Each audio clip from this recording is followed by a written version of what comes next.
السلام عليكم ورحمة الله وبركاته. إن الحمد لله نحمده ونستعينه ونستغفره ونعوذ بالله من شرور أنفسنا ومن سيئات أعمالنا من يهده الله فلا مضل له ومن يضلل فلا هادي له وأشهد أن لا إله إلا الله وأشهد أن محمدا عبده ورسوله أما بعد. கனியம் நிறைந்த எல்லாம் அல்ல அல்லாஹ்வின் நல்லடியார்களே, உரைக்கு செல்வதற்கு முன்னால் ஒரு சிறிய உபதேசம் ஒன்றை சொல்லி என் உரைக்குள் செல்கிறேன். வார்த்தைகளில் சிறந்தது அல்லாஹ்வுடைய வார்த்தை என்றும்,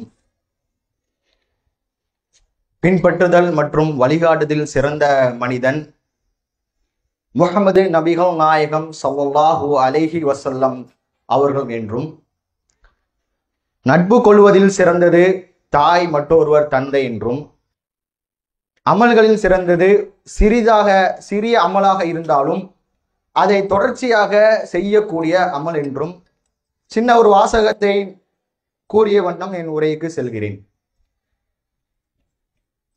இன்றைக்கு எனக்கு இங்கு வழங்கப்பட்டுள்ள தலைப்பு அன்பு பிள்ளைகளும் அரவணைக்கக்கூடிய பெற்றோர்களும் என்ற தலைப்பு இங்கு எனக்கு வழங்கப்பட்டுள்ளது.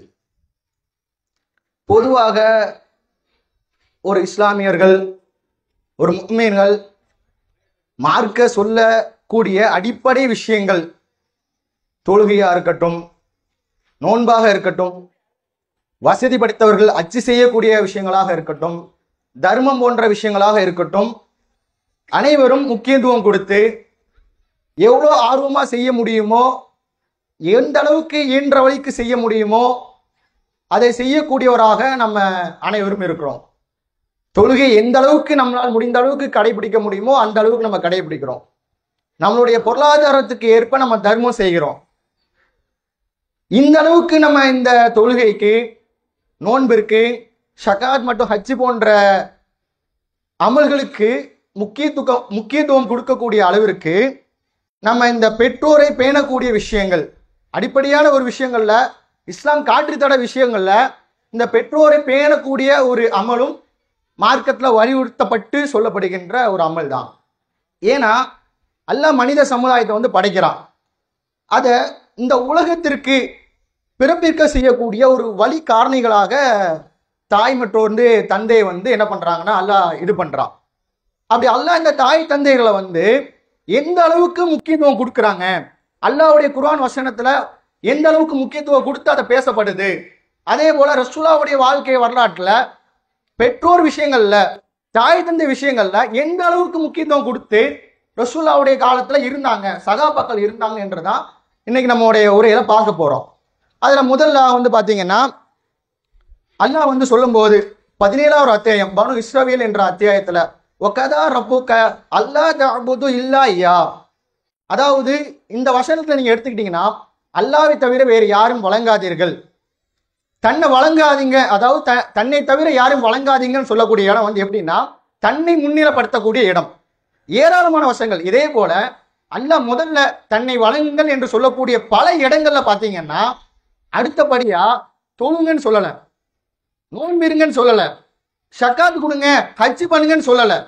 அடுத்தபடியாக அதாவது தன்னை முன்னிலைப்படுத்தக்கூடிய நிகழ்வுல வசனங்கள்ல அடுத்தபடியா சொல்லக்கூடியது என்னன்னா ஒபில் வாலிதீனி இஹ்சானா, பெற்றோருக்கு உபகாரம் செய்யுங்கள். இதுக்கு என்ன அர்த்தம்? இந்த வசனத்து மூலமா நம்ம என்ன புரிஞ்சுக்கிறோம்? தொழுகணும் அடிப்படையான கடமை, தர்மம் செய்யணும் அடிப்படையான கடமை, இன்னும் பிற அமல்கள் செய்யணும் அடிப்படையான கடமை. ஆனா இஸ்லாத்துல அல்லாஹ்வுடைய குர்ஆன் வசனங்கள்ல அவனுக்கு அடுத்தபடியா ஒரு அமல்ல சொல்றாங்க, ஒரு செயலை சொல்றாங்கன்னா என்ன செயலை சொல்றாங்க? பெற்றோருக்கு உபகாரம் செய்யுங்கள் என்ற செயலை அல்லாஹ்வுடைய மார்க்கத்துல நம்முடைய திருமறை குர்ஆன்ல பார்க்கிறோம். இன்றைய சமுதாய இளைஞர்களாக இருக்கட்டும், இல்ல பெண்களாக இருக்கட்டும், பெற்றோரை எந்த அளவுக்கு முக்கியத்துவம் கொடுத்து நம்ம பேணுறோம், பராமரிக்கிறோம். இன்றைக்கு யாராக இருந்தாலும், சிறு வயதிலா இருந்தாலும் சரி, பெரிய வயதிலாக இருந்தாலும் சரி, சர்வ சாதாரணமாக தன்னுடைய தாய் தந்தைகளை ஏசுவதை என்ன சொல்ற ஒரு சர்வ சாதாரணமான நிகழ்வா பார்க்கலாம். வார்த்தைகள் புதுசா கண்டுபிடிச்சு திட்டக்கூடிய அளவுக்கு பிற மத சமுதாயத்தினரும் என்ன பண்றாங்க, பெற்றோரை அவமரியாதையாக பேசுகிறார்கள். ரசூலா காலத்துல ஒரு சபையில ரசூலா இருக்காங்க. அப்படி இருக்கக்கூடிய அந்த சபையில வந்து ரசூலா சொல்றாங்க, நீங்க பெற்றோர்களை, உங்களுடைய தாய் இல்ல தந்தையை வந்து நீங்க ஏசுறீங்க இல்ல நீங்க திட்டுறீங்கன்னா அது ஒரு பெரும் பாவம் என்று சொல்றாங்க. இதை சொல்லும் போது ஒரு சகாபி வந்து என்ன பண்றாங்கன்னா எஞ்சிக்கிறாங்க, ஏ ரசூலா, அது எப்படி ரசூலா வந்து ஒருவர் வந்து தாய் தந்தையை திட்டுவாங்களா? அவங்களுக்கு வந்து ஆச்சரியமா இருக்கு இந்த விஷயத்தை கேட்கும் போது. அதாவது ரசூலா சொல்றாங்க, நீங்க வந்து உங்களுடைய தாய் தந்தைங்களை வார்த்தைகளை, தவறான வார்த்தைகளை பேசும்போது, கெட்ட வார்த்தைகளை பேசும்போது அது மார்க்கடிப்பல ஒரு பெரிய பாவம் என்று சொல்லும் போது சகாபாக்கள் வந்து யோசிக்கிறாங்க, ஒருவர் ஒரு பெற்றோரை பேசுவாங்களா?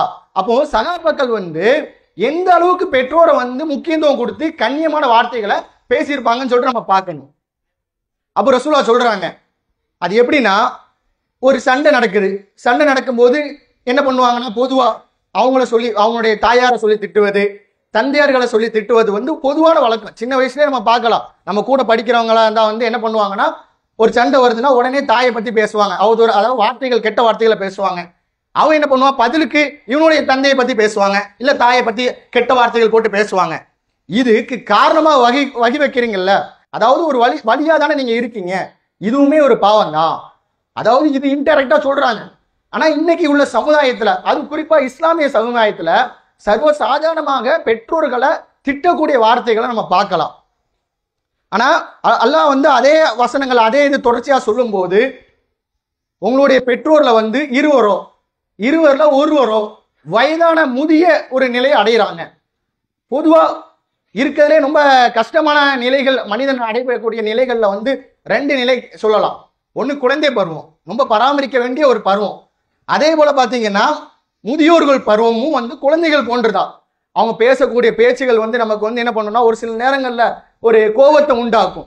இப்படிப்பட்ட நிலைகளை வந்து அல்லாஹ் சொல்றான், நீங்க அவங்கள பார்த்து அவங்கள சீங்கிற வார்த்தையை சொல்லி கூட விரட்டாதீங்க. இந்த சீங்கிற வார்த்தை பொதுவா வந்து நம்ம சமுதாயத்துல ஒரு பிள்ளை வந்து திடீர்னு பயந்துட்டீங்களேன், சீ அப்படிங்குவாங்க, என்னம்மா பயப்படாதமா அப்படிங்குவாங்க. நம்ம பெற்றோர்களே பார்த்தீங்கன்னா நம்மளுடைய வார்த்தைகளை வந்து சரியான முறையில் பயன்படுத்தணும். பொதுவா ஒரு அறிவியல் பூதமான ஒரு ஆராய்ச்சின்னு வைங்களேன், குழந்தைகள் கெட்ட வார்த்தைகள் பேச மாட்டாங்க. எத்தனை பேர் நீங்க சொல்றீங்க ஒரு குழந்தை கெட்ட வார்த்தை பேசாது? யாரா வந்து ஒத்துக்கிறீங்க? குழந்தைங்க கெட்ட வார்த்தை பேச மாட்டாங்க. இது வந்து அறிவியல்ல சொல்லக்கூடிய ஒரு விஷயம். ஆனா நம்ம நினைக்கலாம், எல்லா குழந்தையும் கெட்ட வார்த்தை பேசுவான்னு நினைக்கலாம். ஆனா குழந்தைங்க வந்து கேட்ட வார்த்தைகள் தான் பேசுறாங்க. குழந்தைங்க வந்து யாருமே குழந்தை பருவத்துல கெட்ட வார்த்தைகள் பேசுவதில்லை. கேட்ட வார்த்தைகள், காதால கேட்பாங்கல்ல, அந்த வார்த்தைகள் தான் குறிப்பா பேசுவாங்க. அப்போ நம்ம வளர்க்கும் போதுமே சரி, பிள்ளைங்களை வளர்க்கக்கூடிய அந்த விதத்துல சரியான முறையில சரியான வார்த்தைகளை கொண்டு என்ன பண்ணணும்னா அவங்கள வளர்க்கணும்.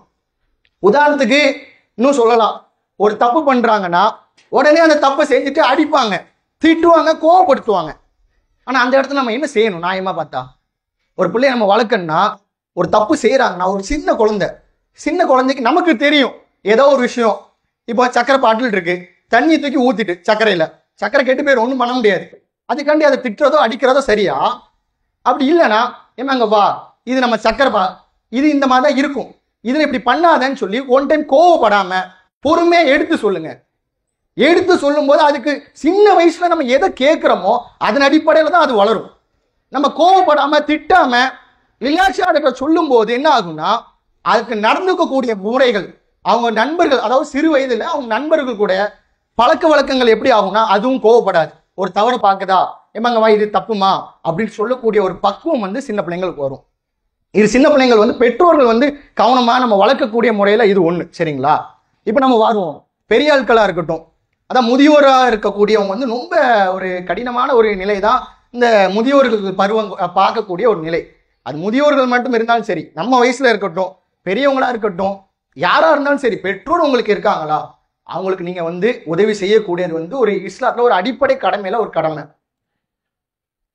இதை வந்து கூடுதலா வந்து அப்படி சொல்ல போனா, ரசூலா சொல்றாங்க, அபூ குரைரா ரலியல்லாஹு வந்து அறிவிக்கிறாங்க, இந்த பெற்றோரை பத்தி நம்ம என்ன நினைக்கிறோம்னா, ஒரு என்ன சொல்லலாம், நம்மகிட்ட பெத்துட்டாங்க அந்த ஒரு கடமை தான் நினைச்சிட்டு இருக்கோம். நமக்கு ஒரு நண்பருக்கு ஒரு முக்கியத்துவம் கொடுக்குறோம், சக மாணவ மாணவிக்கு ஒரு முக்கியத்துவம் கொடுக்குறோம், மனைவிக்கு முக்கியத்துவம் கொடுத்து நம்ம ஒரு சில விஷயங்களை ஷேர் பண்றோம். ஆனா பெற்றோர் இடத்துல எத்தனை பேர் உண்மையான முறையில பல விஷயங்களை நம்ம ஷேர் பண்றோம்? நண்பர் போல் யார் நம்ம பெற்றோர்களை பார்க்கிறோம்? ஆனா அல்லாஹ்வுடைய தூதர் இடத்துல ஒரு சகாபி வராங்க, பெற்றோரை உரையாடுகள்ல அதாவது ஒரு ஆட நட்பு கொள்ளணும், அதுல சிறந்தவர் யாருன்னு கேட்கிறாங்க. அப்ப ரசூலா சொல்றாங்க, உன்னுடைய தாய். சும்மா பிறகு என்ன அப்படின்னு கேட்கிறாங்க. பிறகும் சொல்றாங்க உன்னுடைய உன்னுடைய தாய். பிறகும் கேட்கிறாங்க உன்னுடைய தாய். கடைசியாகவும் கேட்கிறாங்க, 4வது முறையமா கேட்கிறாங்க அபூக்க உன்னுடைய தந்தை. அதாவது இந்த பெற்றோர்ல உரை அதாவது ஒரு அன்பா பேசுவோம்ல, ஒரு விஷயத்த நம்ம ஷேர் பண்ணுவோம்ல, நம்ம ஃப்ரெண்டு கிட்ட நண்பர்கள் நண்பிகை கிட்ட என்ன பண்ணுவாங்கன்னா மறைக்க மாட்டோம், பல விஷயங்களை நம்ம மறைக்க மாட்டோம். ஆனா நம்ம பெற்றோர்கிட்ட எல்லா விஷயங்களும் நம்ம மறைப்போம். ஆனா ரசூலா சொல்றாங்க, நீங்க அழகிய முறையில உருவாடக்கூடிய ஒருவர் இருக்காங்கன்னா அது உங்களுடைய தாய் தந்தை தான். இதை நம்ம எப்படி சொல்லலாம்னா, உங்களோட மனைவி கிட்ட உங்களோட சக நண்பர்கிட்ட ஒரு செய்தியை சொல்றீங்க, அம்மானிதமா சொல்றீங்கன்னு வைங்களேன், ஒரு கட்டத்துல என்ன பண்ணுவாங்கன்னா பக்கத்துல இருக்க ஆள்கிட்ட சொல்லலாம், சொல்லியிருக்கக்கூடிய வாய்ப்பும் இருக்கு, ஏன்னா மனிதன் தானே.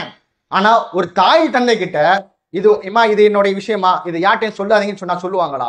இந்த உலகத்துல நண்பர்கள் மனைவி இவங்களை விட துரோகம் செய்யாத ஒரு நபர் நீங்க எடுத்துக்கிட்டீங்கன்னா வாங்க சொல்லிக்கிட்டோம்.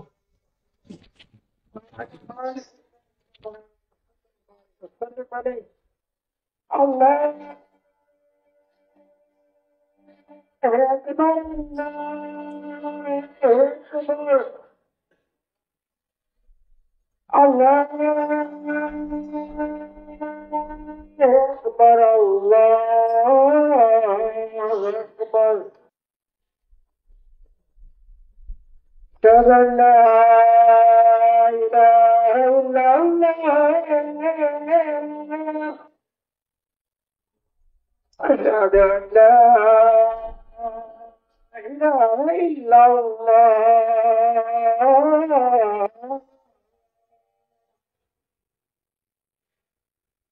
أشهد أن محمدا رسول الله أشهد أن محمدا رسول الله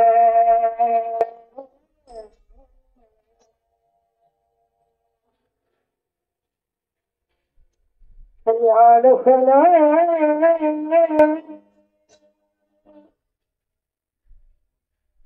حي على الفلاح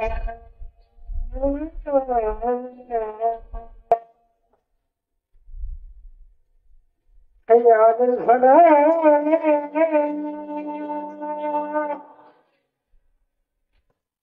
حي على الفلاح الله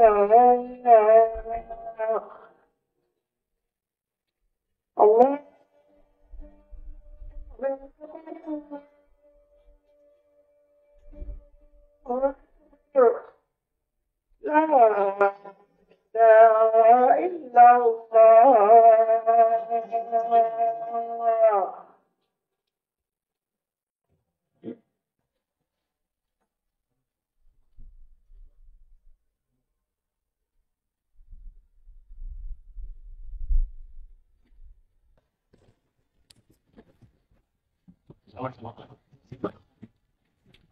அப்போ உலகத்துல நமக்கு துரோகம் நினைக்காத ஒரு நபர் இருப்பாங்கன்னு கேட்டீங்கன்னா அது நம்மளுடைய தாயை மற்றொரு தந்தையை தவிர்த்து வேற யாரால் இருக்க முடியும்னு நினைக்கிறீங்க? இதெல்லாம் நம்ம யோசிக்கிறோம். இந்த அளவுக்கு நம்முடைய தாய் தந்தைகளுக்கு முக்கியத்துவம் கொடுக்கக்கூடிய காரணம் என்னவா இருக்கும்னு நினைக்கிறீங்க? நம்மளை பெத்துட்டாங்க, அவ்வளவு தானே, அவங்கள ஏன் நம்ம அவ்வளவு கஷ்டப்பட்டு பராமரிக்கணும், அவங்க சொல்றதை ஏன் நம்ம கேட்கணும் அப்படின்னு சொல்லி கேட்டீங்கன்னா அதுக்குமே அல்லாஹ் பதில் வச்சிருக்கான். குர்ஆன்ல லுக்மான் என்ற அத்தியாயம் 31வது அத்தியாயம் 14வது வசனத்துல அல்லாஹ் சொல்றான், உங்களுடைய தாய் உங்களை சிரமத்திற்கு மேல் சிரமம் பெற்று ஈண்டெடுத்தால், பலவீனம் அடைந்த ஒரு நிலையில உங்களை என்ன பண்றாங்க, கஷ்டப்பட்டு பெற்றெடுத்தாங்கிறாங்க. இது நம்ம சாதாரணமா புரிஞ்சுக்கிறோன்னா இல்லை, பெண்களா இருந்தா புரிஞ்சுப்பாங்க. இந்த ஆண்கள் இதை எப்படி புரிஞ்சுக்கலாம்? அதாவது உங்களுடைய தாய் சிரமத்துக்கு மேல் சிரமப்பட்டோம், ஒரு கட்டத்துல கண்டிப்பா பெண்கள் அந்த வழியை என்ன பண்ணுவாங்க, உணர்வாங்க, அப்படிதானே? இது ஆண்கள் நம்ம புரியுற மாதிரி இருந்துச்சுன்னா அறிவியல் ரீதியா இதை எப்படி சொல்லலாம் அப்படின்னு சொல்லி பார்த்தீங்கன்னா இந்த உலகத்துல வந்து எல்லா விதமான அதாவது கருவிகளும் இருக்கு, அப்படிதானே? அதாவது ஒரு பாலை வந்து அளக்குறாந்தா லிட்டரில் அளக்கலாம், கிலோமீட்டர்னு சொல்லுவாங்க, கேஜின்னு சொல்லுவாங்க, கிலோகிராம் சொல்லுவாங்க. இதே போல பார்த்தீங்கன்னா நம்ம அணிவிக்கக்கூடிய வலிகள் இருக்குல்ல, நம்முடைய வலிகளையுமே வந்து அளக்கலாம். இதுவுமே வந்து டால் யூனிட்னு சொல்லுவாங்க, சரிங்களா? அப்போ அந்த அளக்கக்கூடிய அந்த யூனிட், அந்த அளவு நமக்கு நார்மலாக சொல்ல போனால் நீங்களேன், நம்ம உடம்புல இருக்கக்கூடிய எலும்புல 20 எலும்பு இருக்கு, மொத்தமாக ஒரே நேரத்தில் உடையுதுன்னா எந்த அளவுக்கு ஒரு வலி இருக்கும்? அதை வந்து அறிவியல் சொல்லும்போது ஒரு மரணத்தை தழுவக்கூடிய ஒரு வலி. பிரசவ நேரங்களில் ஒரு பெண்மணி அந்த குழந்தையை ஈண்டெடுப்பதற்கு கிட்டத்தட்ட அந்த டால் யூனிட் சொல்லும்போது 40% இருந்து 57 புள்ளி வரைக்கும் அந்த வலி இருக்குமா?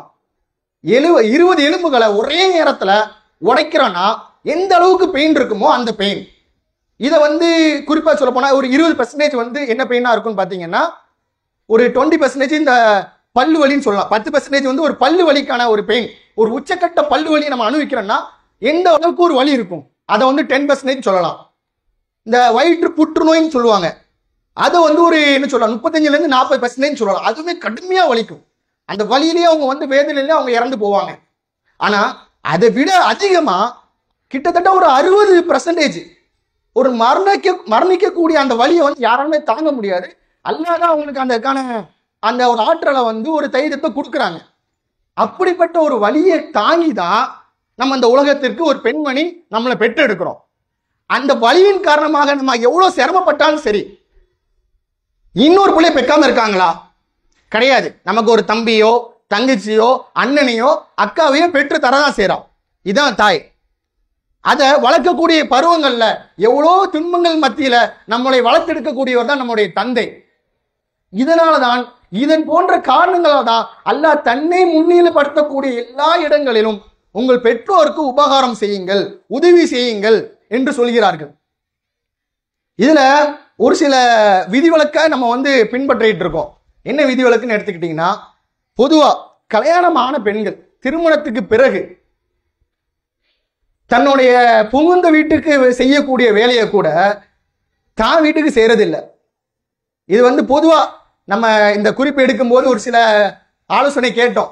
அப்ப இதை சொன்னாங்க, திருமணம் ஆகலல்ல. அப்போ சொல்லும் போது பாத்தீங்கன்னா எந்த அளவுக்கு வேலை செய்யறாங்கன்னா, அவங்க மாமியார் சொல்லக்கூடிய எல்லா விஷயங்களையும் ஒரு சில நேரங்களில் செய்யறாங்க. நான் புகுந்த வீட்டுக்கு வந்தோடனே படுத்துறாங்க, செல் எடுத்து நோண்டுறாங்க, சின்ன சின்ன உதவி கூட செய்ய மாட்டிருக்காங்கன்னு சொல்றி என்ன பண்றாங்கன்னா பெற்றோர்கள் வந்து ஒரு வருத்தம் தெரிவித்து சொன்னாங்க. அப்போ நம்ம பொதுவா பெண்களா இருக்கக்கூடியவங்களும் கல்யாணத்துக்கு பிறகு ஒரு பாக பிரிவை பிரிக்கிறோம், ஒரு சொத்தை பிரிக்கிறாங்க அப்படின்னா நீங்க சொந்தம் கொண்டாட மாட்டீங்களா? இல்லை உங்களுக்கு சொத்து தராம இருப்பாங்களா? அப்படி இருந்துச்சுன்னா உங்களுக்கு கோவம் வரும்ல. அதே போல தானே ஒரு பெண்மணி வந்து புகுந்த வீட்டுக்கு போனாலும் பிறந்த வீட்டு அந்த தாய் தந்தைகளை முதுமை அடைந்தாலும் அவங்கள வயதான காலத்துல அவங்க வந்து பெட்டிலேயே வந்து அவங்க கழுவி இருந்தாலுமே அதை அகற்றக்கூடிய கடமை ஆண்களுக்கும் உண்டு, பெண்களுக்குமே உண்டு. ஏன்னா இதெல்லாம் வந்து நம்ம செய்யக்கூடாத விஷயங்கள்லாம் கிடையாது. நமக்கு சின்ன வயசுல செஞ்சவங்க தானே, அதை அருவருப்பா நினைச்சிருப்பாங்களா? ஒரு சின்ன பர்சன்டேஜ் கூட நமக்கு அருவருப்பா நினைச்சிருப்பாங்களா? அவங்களுடைய வந்து மனங்களை வந்து கிளீன் பண்றத, நம்மளுடைய மனங்களை கிளீன் பண்றத அருவருப்பா நினைச்சிருப்பாங்களா? கிடையாது. இன்னைக்கு அந்த அளவுக்கு யார் பண்றாங்கன்னு தெரியல, அதெல்லாம் பண்ணுவாங்களான்னு தெரியல. ஏன்ற அளவுக்கு சின்ன சின்ன விஷயங்கள்ல, கடைக்கு போகக்கூடிய விஷயங்கள்ல, நம்ம செய்யக்கூடிய விஷயங்கள்ல, நாமே கடைபிடிக்கக்கூடிய விஷயங்கள்ல, பெற்றோருக்கு சிரமப்படாம இருக்கக்கூடிய விஷயங்கள்ல பண்ணலாமே. அப்போ அதே போல பாத்தீங்கன்னா தொடர்ச்சியா நம்ம ஹதீஸுக்கு வருவோம். ரசூலா வந்து ஒரு மெம்பர்ல ஏறுறாங்க. மெம்பர்ல ஏறும்போது பாத்தீங்கன்னா 3 ஒவ்வொரு படியா ஏறுவாங்க. மெம்பருங்கிறது வந்து ஒரு படி மாதிரி இருக்கும், கடைசியா உட்கார்ந்து அமர்ந்து பயான் பேசக்கூடிய இடம், சரிங்களா? மெம்பருங்கிறது படி ஏறாங்க, ஆமீன் சொல்றாங்க, சகாபாக்கெல்லாம் பாக்குறாங்க. 2ஆம் படி ஏறுறாங்க, ஆமீன் சொல்றாங்க, சகாபாக்கெல்லாம் பாக்குறாங்க. என்னடா புதுசா இருக்கு, இது வரைக்கும் ரசூலா இப்படி பண்ணது இல்லையே, பண்ணாத ஒரு விஷயமா இருக்கு. 3ஆவது படியும் ஏறுறாங்க, ரசூலாவோட பாக்குறாங்க. அப்போ பேசுறதுக்கு அப்புறம் இறுதியா வந்து ரசூலாட்ட கேட்கறாங்க, ரசூலா வழக்கமா நீங்க இந்த மாதிரி மெம்பர்ல ஏறும்போது இந்த மாதிரிலாம் சொன்னு நான் பார்த்தது இல்லையே அப்படிங்கும்போது ரசூலாட்ட கேட்கறாங்க, இல்ல என்னுடைய பார்வையில் வந்து ஜிப்ரீல் அவங்க வந்தாங்க, மலக்குமார்கள் வந்தாங்க, அவங்க ஒரு சில பிரார்த்தனை செஞ்சாங்க. அதற்கு நான் ஆமீன் ஆமீன் ஆமீன் என்று சொன்னேன் அப்படிங்கிறாங்க. அதுல குறிப்பா பாத்தீங்கன்னா ஒரு பிரார்த்தனை, என்ன பிரார்த்தனை பாத்தீங்கன்னா, உங்களுடைய பெற்றோர் ஒருவரோ அல்லது இருவரோ, தாயோ அல்லது தாய் மற்றும் தந்தையோ வயதான காலத்துல அவங்களால செய்ய முடியாத அளவுக்கு இருப்பாங்கல்ல, அப்போ நீங்க அவங்களுக்கு பணிவிடை செஞ்சு அவங்களுக்கு நீங்க உதவி செஞ்சு நீங்க சொர்க்கம் போயிட்டீங்கன்னா பிரச்சனை இல்லை. ஒருவேளை அவங்களுக்கு உதவி செய்யாம கேட்பாரட்டு விட்டீங்கன்னா அல்லாஹ்வுடைய அருள்ல இருந்து இந்த உலகத்திலே உங்களை என்ன பண்ணிடுவாங்க, தூரமாக்கிடுவாங்க. எல்லாமே நடக்க போறது எல்லாமே அல்லாஹ் அறிவாங்கல்ல. அப்போ அல்லாஹ்வுடைய அருள் நமக்கு வேணும்னா நம்மளுடைய பெற்றோர்கள் என்ன நிலையில் இருந்தாலும் சரி அவர்களை பேணக்கூடிய ஒரு செயலை நம்ம செய்யணும். அப்படி இல்லைன்னா ரசூலாவை எந்த அளவுக்கு நம்ம உயிர் மூச்சா நினைக்கிறோம், நம்மளுடைய வாழ்வின் ஒருவரா நினைக்கிறோம். அப்படிப்பட்ட ரசூல்லா சொல்றாங்க, அல்லாஹ்வுடைய அருள் உங்களை விட்டு தூரமாகிவிடும். இதற்கு நம்ம விரும்புவோமா? விரும்ப மாட்டோம், அப்படிதானே? சரி, ஓகே, நம்ம இதெல்லாம் பார்த்துட்டோம்.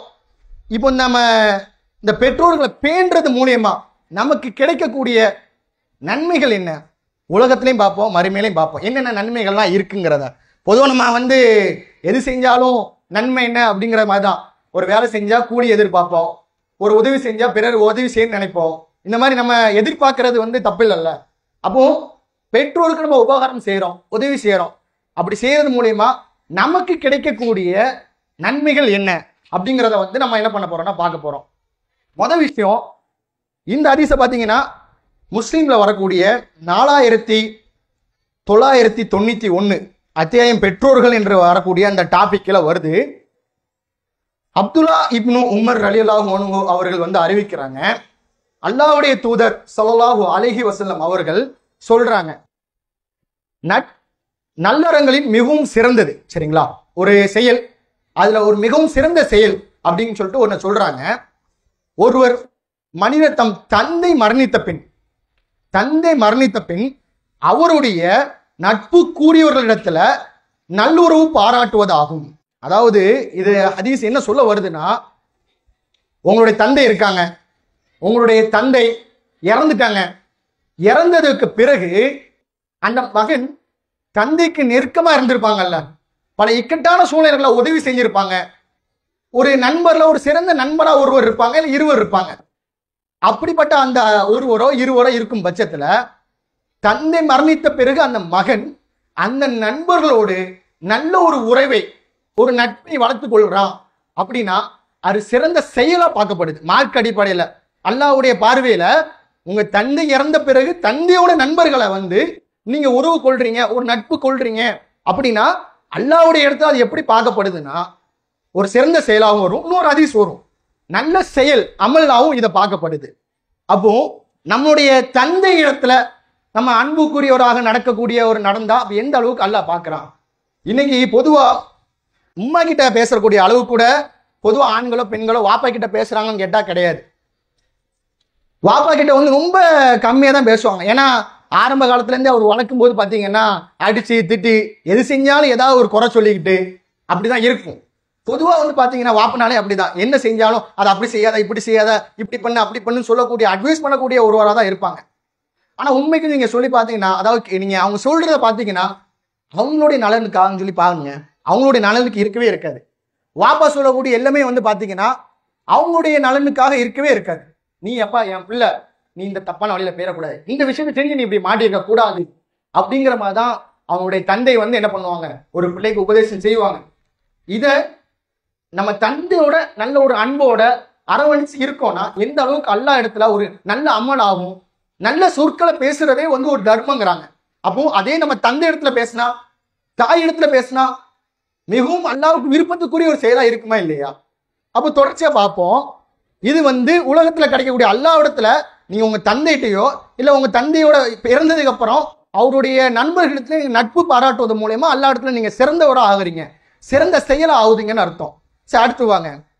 ஒரு முக்காலத்துல, சரிங்களா, ரசூலுல்லாஹ் காலத்துக்கெல்லாம் முன்னால பலரும் இதை கேள்விப்பட்டிருப்பீங்க, புகைவாசி சம்பவம் சொல்லுவாங்க. ஒரு 3 நபர்களுடைய நிகழ்வு. அவங்க என்ன பண்றாங்கன்னா மலை காடுகள் பக்கம் போறாங்க. ஹதீஸ்ல வரக்கூடியதுதான். அப்படி போகும்போது பார்த்தீங்கன்னா மழையின் காரணமாக ஒரு குகைக்குள்ள வந்து போறாங்க. குகை என்ன பண்றாங்கன்னா அந்த ஒரு அதிர்ச்சியில மழையின் சரிவின் காரணமாக அந்த குகையுடைய நுழைவாயு என்ன பண்ணிடுறாங்கன்னா மூடப்படுது. அவங்களுக்கு என்ன பண்ணனே தெரியல. அவங்களுடைய சக்திக்கு உட்பட்டு அந்த வழிகளை வந்து திறக்கிறதுக்கான எல்லா முயற்சியும் செஞ்சிட்டாங்க, அவங்களால முடியல. இதற்கப்புறம் ஒரே வழி, இறைவன் அதற்கு நம்ம திறந்தா வழிகாட்டினா இந்த வழியை வந்து நீக்கினால் மட்டும்தான் உண்டு. அப்போ அவருக்கு ஒரு எண்ணம் வருது. அதுல மூவரில் வந்து ஒருவருக்கு ஒரு எண்ணம் வருது, நாம செஞ்ச அமல்கள்ல ஒரு சிறந்த அமல் ஏதாவது ஒன்று இருக்கலாம். வாழ்க்கையில வந்து தொழுறோம், ஹஜ் செய்யறோம், பயணிக்கிறோம், சின்ன சின்ன அமல்கள் செய்யறோம், தர்மம் செய்யறோம், ஏதாவது ஒரு விஷயம் கண்டிப்பா இருக்கும். இது வந்து பிறருக்காக இல்லப்பா, இது நான் அல்லாஹ்க்காக தான் செஞ்சேன், அல்லாஹ் மட்டுமே இக்லாஸ்க்காக மட்டும்தான், இறைவனுடைய திருப்தியை நாடி ஒரு செஞ்சங்கிற மாதிரி ஒரு அமல் இருக்குன்னு வைங்களேன். அதுல அந்த ஹதீஸோடைய மெயின் கருவு. ஒரு சஹாபி என்ன பண்றாருன்னா அப்படி ஒரு அமல் இருக்கு. என்ன அமல் பார்த்தீங்கன்னா, அவர் வந்து கூலி ஆட்களை வைத்து வேலை வாங்கக்கூடிய ஒரு நபர். என்ன பண்றாருன்னா ஒரு நாள் அந்த ஒரு ஆளு கூலியை வாங்குறதுக்கு பதிலாக வீட்டுக்கு போயிடுறாங்க. காலம் கடந்து என்ன பண்றாங்கன்னா திரும்ப வராங்க. இவர் என்ன பண்றாருன்னா அதுக்குள்ள அந்த உரிமையாளர் வந்து அவருக்கு கொடுக்க வேண்டிய அந்த ரூபாயை என்ன பண்ணிட்டாருன்னா ஒரு முதலீடு மாதிரி ஆடு வாங்கியோ ஒட்டகம் வாங்கியோ மாடு வாங்கியோ அந்த முதலீட்டுல இருந்து பராமரிச்சுட்டாங்க. ஒரு நாள் திரும்ப வந்து என்ன பண்றாங்கன்னா என்னுடைய கூலியை தாங்கப்பா அப்படின்னு சொல்லிட்டு கேட்குறாங்க. அப்போ அந்த நபர் சொல்றாங்க, இந்த பண்ணை இருக்குல்லப்பா, இந்த ஆடு மாடு ஒட்டகம் இதான் உன்னுடைய ஊதியம். அவர் சின்ன வேலை தான் செஞ்சிருப்பாரு. ஆனா அவருக்கே வந்து அந்த இதை கேட்கும் போது, என்னப்பா கேலி பண்றியா, நீ ஓனரா இருக்கலாம், இது நீ இதெல்லாம் எடுத்துட்டு போன்னு சொன்னா எடுத்துட்டு போயிடுவானா, எனக்கு உண்டான காசு என்ன, எனக்கு உண்டான ஹக்கு என்ன, அதை மட்டும் தாங்கும் போது இல்லப்பா உனக்கு தரக்கூடிய அந்த முதலீட்டுல இருந்து, அதாவது தரக்கூடிய அமௌண்ட்ல இருந்து தான் நான் இவ்வளவு பண்ணேன், இதை ஃபுல்லா எடுத்துக்கோ அப்படின்ட்டு எடுத்துட்டு போக சொல்றாங்க. அப்ப அந்த மனிதன் பிரார்த்திக்கிறாங்க, யா அல்லாஹ் இது உனக்காக உன்னுடைய திருப்தி நாடி இறையச்சத்திற்காக நான் செய்திருந்தா இந்த பாறையை என்னை விலகுங்கிறாங்க. அதே போல விலகுது. அதே மாதிரி இன்னொரு நபர் யாருன்னு கேட்டீங்கன்னா, ஒரு பெண் அவங்களுக்கு பிடிச்சிருந்துச்சு, அவங்க வந்து அவங்கள திருமணம் செய்யணும்னு நினைக்கிறாங்க. அவங்க வந்து என்ன பண்றாங்கன்னா ஒரு நிபந்தனை வைக்கிறாங்க. அந்த நிபந்தனைக்கு வந்து அவங்களால செய்ய முடியல. அப்போ அது அவங்களுடைய அனுமதி இல்லாம அவங்க அடைய விரும்பும் போது அந்த பெண்மணி ஒரு வார்த்தை சொல்றாங்க, இத்தகுல்லா, அல்லாஹ்வுக்கு நீ அஞ்சிக்கப்பா அப்படிங்கிறாங்க. அந்த ஒரு வார்த்தையை கேட்டுட்டு அந்த மனிதன் விலகி போயிடுறாரு. அந்த பிரார்த்தனையை வந்து என்ன பண்றாருன்னா அந்த மனிதன் சொல்றாரு, யா அல்லாஹ் அன்னைக்கு ஒரு சம்பவம் நடந்துச்சு, அதுல அந்த வார்த்தை உன்னுடைய வார்த்தையை நான் செவியேற்றதுக்கு அப்புறம் நான் அதை விட்டு நான் விலகிட்டேன், இது நான் உனக்காக பண்ணேன், இதுல இருந்து எனக்கு பாதுகாப்புத்தா, கொஞ்சமா விலகுது. மூன்றாவது ஒரு மனிதன், அவருடைய தொழில் என்னன்னு கேட்டீங்கன்னா ஆடு மேய்ச்சி அதுல வரக்கூடிய பாலை வந்து தன்னுடைய தாய் தந்தை பெற்றோர்கள் அதே மாதிரி அந்த மனைவிமார்கள் குழந்தைகளுக்கு கொடுத்துட்டு வியாபாரம் செய்யக்கூடிய ஒரு நபர். அவர் என்ன பண்றாருன்னா ஒரு நாள் லேட்டா வராது, பால் கறந்துட்டு லேட்டா வராது. லேட்டா வந்துட்டு பாத்தீங்கன்னா அவங்களுடைய தாய் தந்தைகள் வந்து அந்த நேரங்கள்ல தூங்கிட்டாங்க. அவங்களுக்கு எழுப்பதற்கான ஒரு மனம் அவருக்கு வரல. ஏன்னா இஸ்லாத்திலே சிறந்த செயல் வந்து பெற்றோரை பேணுறதுதான். அது நம்ம பின்னால பார்ப்போம் என்ன மாதிரியான சிறந்த செயல்னு சொல்லிட்டு. அந்த நபர் வந்து என்ன பண்றாருன்னா எழுப்பு மனம் இல்லாம தூங்கட்டும்னு சொல்லி விட்டுறாரு. அவங்களுடைய காலுக்கு அடியில பாத்தீங்கன்னா குழந்தை பால் வேண்டும் சொல்லிட்டு சுத்தி திரியுது, அழுதுட்டு இருக்கு. தன்னை கெட்டிய மனைவி அவங்களும் பசியா இருக்காங்க, குழந்தை பசியா இருக்காங்க, பெற்றோர் தூங்குறாங்க. இந்த நிலை மறுநாள் காலை வரைக்கும் என்ன பண்றாங்க, எழுப்பவே இல்லை, யாரும் சாப்பிடவே இல்லை. ஏன்னா அவங்களுடைய வளமையான வழக்கம் என்னன்னா பெற்றோருக்கு முதல்ல என்ன பண்ணிடுவேன், பாலை நான் கொடுத்துருவேன். அவங்க செயல்ல வந்து நான் சொன்னோம்ல முன்னால, சிறிய செயலாக இருந்தாலும் அதை நிரந்தரமா செய்யக்கூடிய செயல் வந்து அல்லாஹ்வுக்கு ரொம்பவும் சிறப்பான அமலோ பிடித்த ஒரு அமலோ. அப்போ வளமையா அவர் செய்யக்கூடியது என்னன்னா பெற்றோருக்கு அவர் பால் முதல்ல கொடுப்பாரு. அன்னைக்கு அவரால் கொடுக்க முடியல, மறுநாள் வரைக்கும் அவரால் கொடுக்க முடியல. அப்போ அவர் சொல்றாரு, யா அல்லாஹ் இது உன்னுடைய திருப்தி காண்டி உன்னுடைய இறை அச்சத்தை வேண்டி இதை நான் செஞ்சிருந்தேன்னா இந்த பாதையை விளக்கு அப்படிங்கிறாங்க. அதே மாதிரி முழுமையா வளருது, எல்லாரும் போறாங்க. இந்த ஹதீஸ்ல இருந்து நமக்கு என்ன படிப்பினை இருக்கு? பொதுவா நம்ம என்ன பண்ணலாம்னா இறையச்சத்தை சொல்லலாம், அப்படிதானே? எல்லாருடைய இதயச்சத்தின் அடிப்படையில் தானே அந்த பாறைகள் வந்துச்சு அப்படிங்கலாம். ஆனா அதுல குறிப்பா பெற்றோருக்கு உதவி செய்யறது மூலயமாவும் நமக்கு ஏற்படக்கூடிய ஏதாவது ஒரு தீங்கு வந்து கண்டிப்பா பாதுகாப்பு அடைங்கிறத வந்து ஒரு கருத்தாவும் எடுக்கலாம். எப்படி நம்ம அந்த பெண்மணியை தீண்டும் போது அந்த அல்லாஹ் கஞ்சிக்கன்னு சொல்றாங்க, அவர் எப்படி ஒரு அமானியத்தை பேணினாரு, இதெல்லாம் அல்லாஹ்வுடைய மத்தியில ஒரு சிறப்பா பார்க்கப்படுற மாதிரி நீ உன் பெற்றோரை கண்ணியப்படுத்திட்டப்பா, நீ உன் பெற்றோரை வந்து நீ சிறப்பா நடத்திட்ட, அதுக்காண்டி என்ன பண்றேன், உனக்கு இந்த ஒரு தீங்கு நான் தான் தந்தேன், நானே விலக்கிக்கிறேன். ஏன்னா நீ எனக்கு பார்வையில நீ சிறந்த மனிதன், நீ செஞ்ச செயல் சிறப்பான செயல். அதனால என்ன பண்றேன், உன்ன இடத்துல இருந்து அந்த பாவத்தை அந்த தீமையில இருந்து அந்த அந்த பாதையிலிருந்து உன்னை நான் விளக்குறேன், நீ வீட்டுக்கு போலாங்கிற மாதிரி அந்த ஹதீஸ் வரும். இதுல இருந்து நம்ம புரிஞ்சுக்கிறது என்னன்னா, நம்ம செய்யக்கூடிய பெற்றோருக்கு சின்ன செயலா இருந்தாலும் சரி, நமக்கு ஏற்படக்கூடிய ஏதோ ஒரு தீங்கான சம்பவத்துல இருந்து நமக்கு அல்லாஹ் பாதுகாப்பு தரலாம். அதை தான் நம்ம உணர்த்த முடியும். சரி, ஓகே. இது அல்லாம வேற என்ன மாதிரியான விஷயங்கள்லாம் இருக்குது அப்படின்னு சொல்லி பார்க்கும்போது, ரசூலாட்ட அதே மாதிரி ஒரு சஹாபி வராங்க. ஐயுகள் அமலி அஹப்பு இலல்லாஹி ஃபலா, யா அல்லாஹ், அல்லாஹ்வுடைய தூதரே, இந்த அமல்ல நிறைய அமல் இருக்கு. தஸ்பி செய்யறது ஒரு அமல் தான், துவாக்களை நம்ம மனனம் பண்றது ஒரு அமல் தான், பிரார்த்தனை செய்யறது அமல் தான், தொழுகை செய்யறது அமல் தான், நோன்பு நோட்பது அமல் தான், ஹஜ்ஜு செய்வது அமல் தான், தர்மம் செய்வது அமல் தான், ஒரு ஆள்கிட்ட நல்ல சொற்கள்ல பேசுறது அமல் தான், குர்ஆனை ஓதுறது அமல் தான். இவ்வளவு அமல் இருக்கு. இஸ்லாத்துல பல அமல்கள், பல செயல்கள் சொல்லப்பட்டிருக்கு. ஐயுகள் அமலி அஹப்பு இலல்லாஹி ஃபலா, இந்த அமல்கள்லயே சிறந்த அமல் எதுன்னு சொல்லிட்டு ரசூலுல்லாஹ் கேட்கப்படுது. அதே போல பாத்தீங்கன்னா இன்னொரு ஹதீஸ்ல வரும், ஹய்யுல் அஹ்மான் இல்லாஹி அஹப்பு இலல் ஜன்னா அப்படிங்கிற மாதிரி ஒரு வரும். அதுல என்னன்னு பாத்தீங்கன்னா, சொர்க்கத்திற்கு மிகவும் நெருக்கமான அமல், சொர்க்கத்திற்கு மிகவும் நெருக்கமான அமல் எது? இந்த ரெண்டுமே ஒரே ஹதீஸின் தொடக்கமாக தான் வரும். அப்போ ரசூலுல்லாஹ் சொல்றாங்க, 3 விஷயத்த ரசூலுல்லாஹ் சொல்றாங்க. அஸ்ஸலாத்து அலா திக்ரில்லா, தொழுகை அதன் கூடிய நேரத்தில் ஊரிய நேரத்தில் தொழுவது, வக்து நேரங்கள்ல தொழுவது இஸ்லாத்தின் பார்வையில அமல்கள்ல சிறந்தது. ரெண்டாவது என்ன விஷயத்த வைக்கணும், நோன்பு இருக்கு, தர்மம் இருக்கு, ஹஜ் இருக்கு, பல அமல்கள் இருக்கு. ஆனா ரசூலுல்லாஹ்வுடைய வரிசை பட்டியலையும் பாத்தீங்கன்னா, அந்த மனிதன் கேட்கிறாங்க, சும்மா பிறகு என்ன அப்படின்னு சொல்லி கேட்கும்போது ரசூலுல்லாஹ் சொல்லக்கூடியது பாத்தீங்கன்னா, பிர்ருல் வாலிதைன், பெற்றோருக்கு உபகாரம் செய்யுங்கள். அதாவது முதல்ல இஸ்லாத்தின் அடிப்படை கடமை தொழுகை, அதை சொல்லிடுறாங்க, அதற்கான நேரத்துல தொழுகுன்னு சொல்லிடுறாங்க.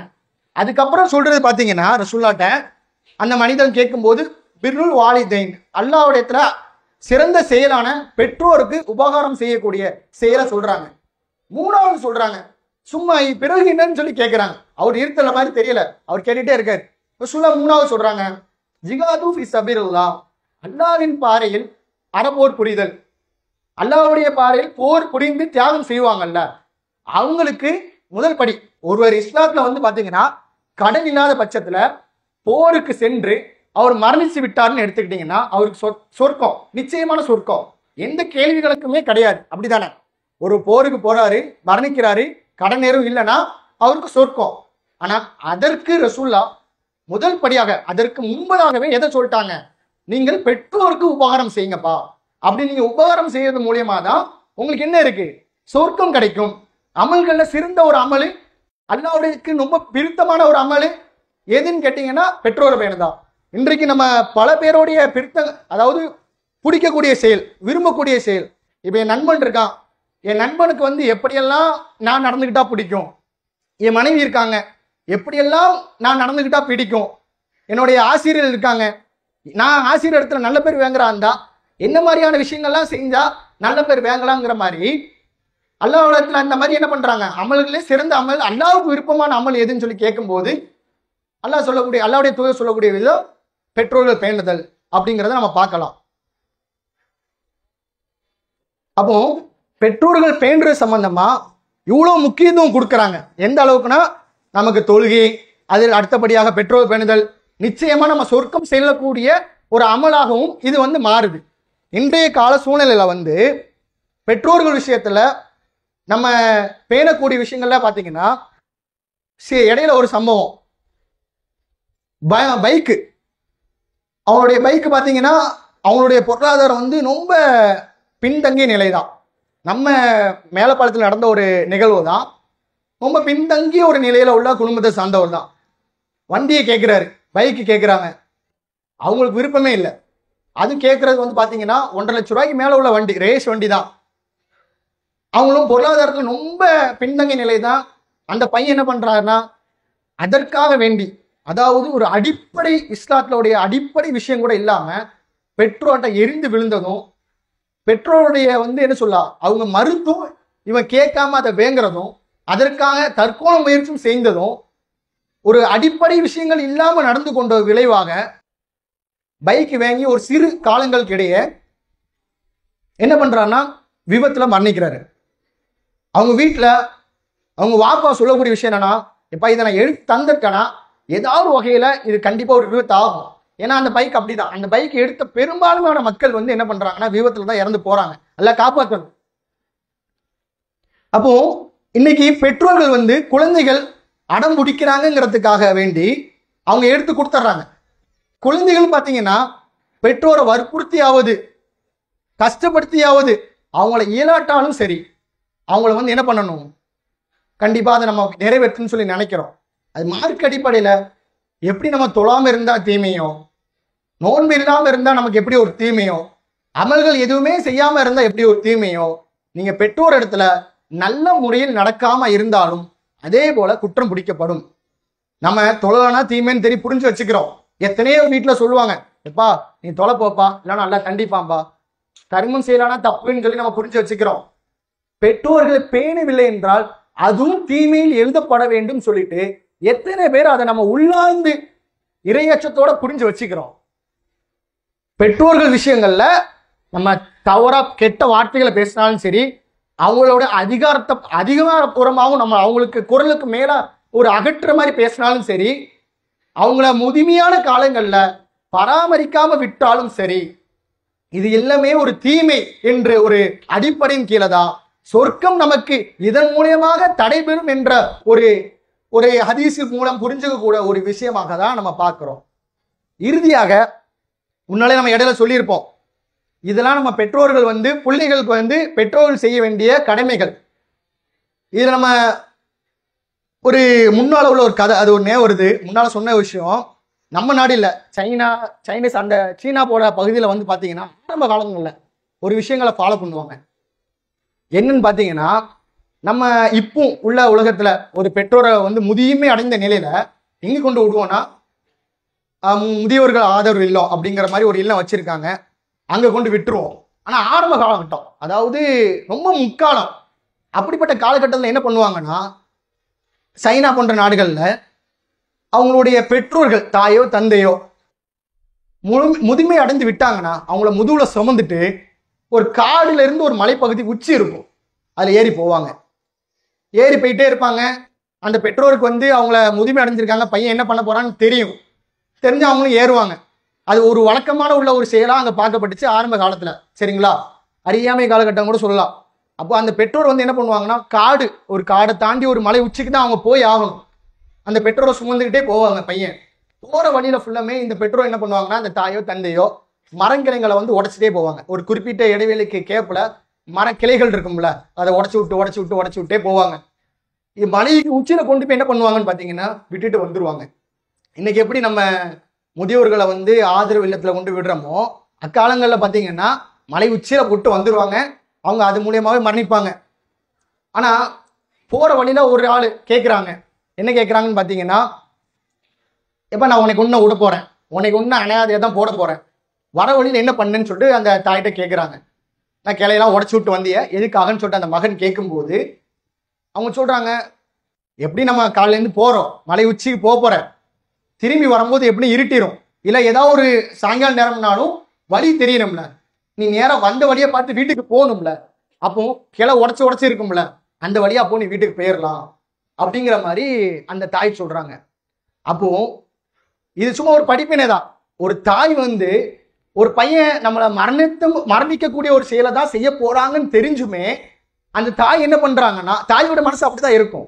தாய் என்ன பண்றாங்கன்னா, என் பையன் என்னை விட்டுட்டு வீட்டுக்கு திரும்ப போகும்போது சரியா போகணும்ல, அப்போ அதுக்கான வழியை நான் பண்ணணும்ல, அதை பண்றாங்க. இதுல இருந்து நமக்கு என்ன படிப்பினா, எந்த காலங்கள்லையும் சரி, எவ்வளவு கஷ்டமான காலங்களையும் சரி, நம்மளுடைய குழந்தைய வந்து ஒரு தாய் கைவிட்ட மாட்டாங்கிறத வந்து நம்ம புரிஞ்சுக்கலாம். இப்போ குழந்தை வந்து நம்ம இதை இறுதியா பார்த்தீங்கன்னா, நம்ம வளர்க்கக்கூடிய விஷயங்கள்ல சரியான முறையில சீரான முறையில் நம்ம மார்க்கம் காட்டிய வழிமுறைகள்ல நம்ம வளர்க்குறோம்னா, இன்னைக்கு ஸ்கூலுக்கு முக்கியத்துவம் கொடுக்குற அளவுக்கு மதரசாவுக்கு முக்கியத்துவம் கொடுக்குறோம் பார்த்தீங்கன்னா கிடையாது. அப்போ இந்த போல மதரசாக்களை நம்ம அனுப்பும் போது சரி, நம்ம மதினால எடுத்துக்கிட்டீங்கன்னா கிட்டத்தட்ட 6 மாசம் இருக்கு. ஸ்கூல்ல வந்து இதே போல மார்க்கமான விஷயங்கள்ல ஒழுக்கமான விஷயங்களை சொல்றாங்கன்னு கேட்டிங்கன்னா கிடையாது. மார்க்க போதனைகளை வந்து மதரசாக்கள் மூலியமாகவும் பயான்கள் மூலியமாகவும் ஜிம்மாவுடைய மூலியமாக தான் நம்ம போறோம். அப்போ பெற்றோர்கள் வந்து இதற்கு கண்டிப்பா முக்கியத்துவம் கொடுக்கணும். இதுக்கு முக்கியத்துவம் கொடுக்கக்கூடிய பிள்ளைகளா இருந்தா மட்டும்தான். ஒருவர் வந்து மரணிக்கிறாங்கன்னா 3 விஷயம் வந்து பின்தொடரும். ஒருவர் மரணிச்சாரு, இந்த உலகத்தை மறந்து விட்டாருன்னா அந்த உலகத்திற்கும் அவருக்கும் எந்த ஒரு தொடர்பு இருக்காது, 3 விஷயத்தை தவிர. எந்த விஷயம் பார்த்தீங்கன்னா, அவங்க செய்யக்கூடிய நிரந்தர தர்மம், பயனுள்ள கல்வி, 3வது குழந்தைகள் பெற்றோருக்காக செய்யக்கூடிய பிரார்த்தனை. அவங்க காலம் ஃபுல்லா இருக்காங்கன்னா மரணிச்சதுக்கு அப்புறம் அவங்களுக்கு செய்யக்கூடிய பிரார்த்தனை மத்தியில அல்லாஹ் பதிலளிக்கிறான், அல்லாஹ் அதை கபூலாக்குறான். அப்ப இது போன்ற பிரார்த்தனைகளா இருக்கட்டும், உங்களுடைய பிள்ளைகளை கத்துக்கணும் அப்படிங்கிற போது எங்க கத்துப்பாங்க? உங்க வீட்டுல நீங்க சொல்லி கொடுப்பீங்களா? அப்படி இல்லைன்னா ஸ்கூல்ல சொல்லி கொடுப்பாங்களா? எத்தனை ஸ்கூல்ல வந்து மார்க்க கல்வியோட நடக்கக்கூடிய ஸ்கூல் எத்தனை இருக்குது? நம்ம மேலப்பாளத்துல எத்தனை இயங்கிட்டு இருக்கு? அப்போ இது மூலமான விஷயங்களை நம்ம கத்துக்கணும்னு எடுத்தீங்கன்னா, நம்ம பக்கத்தில் இருக்கக்கூடிய மாசாக்கள்ல அவங்க இருக்கக்கூடிய ஆசிரியர்கள்ல வந்து குர்ஆனை மட்டும்தான் கற்றுக் கொடுக்கிறார்கள் என்று கேட்டால் கிடையாது. குர்ஆனுடன் சேர்த்து மார்க்க போதனைகளும் கற்றுக் கொடுக்கிறார்கள். அப்போ இந்த மாதிரியான பிரார்த்தனைகள் உங்களுக்கு வந்து கிடைக்கணும்னு நினைச்சீங்கன்னா, அப்போ மாசா சார்ந்த ஒரு நிகழ்வை வந்து நீங்க வந்து என்ன பண்ணணும்னா முக்கியத்துவம் கொடுக்கணும். அதே போல இறுதியாக ஒரு வசனம் வரும், பெற்றோர்கள் வந்து பிள்ளைக்கு செய்ய வேண்டிய பிரார்த்தனைகள் வந்து நிறைய இஸ்லாத்துல சொல்லப்பட்டிருக்கு. அதுல பாத்தீங்கன்னா, ரப்பில் அன்ஹுமா கமா ரப்பையான சகிதா. பிள்ளைங்க வந்து பிரார்த்தனை செய்வாங்க. என்ன மாதிரியான பிரார்த்தனைகள் என்றா, என்னுடைய குழந்தை பருவங்கள்ல ரொம்ப சிரமப்பட்டு என்னைய வளர்த்திருப்பாங்கல்ல, அது அவங்களுக்கு எந்த அளவுக்கு ஒரு சிரமத்தை கொடுத்துருக்கும், அதற்காக நீ வந்து என்ன பண்ணு, அல்லாஹ் நீ அவங்களுக்கு கருணை செய்வாயாக, அருள் புரிவாயாக என்று அந்த குழந்தை பிரார்த்திக்கும். இது போல குர்ஆனில் இருக்கக்கூடிய பிரார்த்தனைகளாக இருக்கட்டும், ஹதீஸ்ல இருக்கக்கூடிய பிரார்த்தனைகளாக இருக்கட்டும், கற்று பயன்படக்கூடிய ஒரு பயிற்சியகமாக தான் எல்லா மாசாலையுமே நடந்துகிட்டு இருக்கு. அப்போ உலக கல்விக்கு மட்டும் நம்ம முக்கியத்துவம் கொடுக்காம மார்க்க கல்விக்கும் ஒரு சிறிது நேரம் முக்கியத்துவம் கொடுத்து அழகா அனுப்பிச்சு விடக்கூடிய ஒரு செயலை வந்து நம்ம பெற்றோர்கள் கண்டிப்பாக செய்ய வேண்டும். இறுதியாக உரையோட சாராம்சம் என்னன்னா, முடிந்த அளவுக்கு இயன்ற அளவுக்கு நம்ம பெற்றோர்களை பேணக்கூடிய விஷயங்கள்ல பணியாகவும் ஒரு பேணுதலுடனும் நடக்க வேண்டும் என்று, அப்படி நடக்கக்கூடிய நல்ல அடியாளாக அல்லாஹு உங்களையும் என்னையும் ஆக்கி அருள் புரிவானாக. வாஹிதாவானா அல்ஹம்துலில்லாஹி ரப்பில் ஆலமீன். அஸ்ஸலாமு அலைக்கும் வரஹ்மத்துல்லாஹி வபரகாத்துஹு.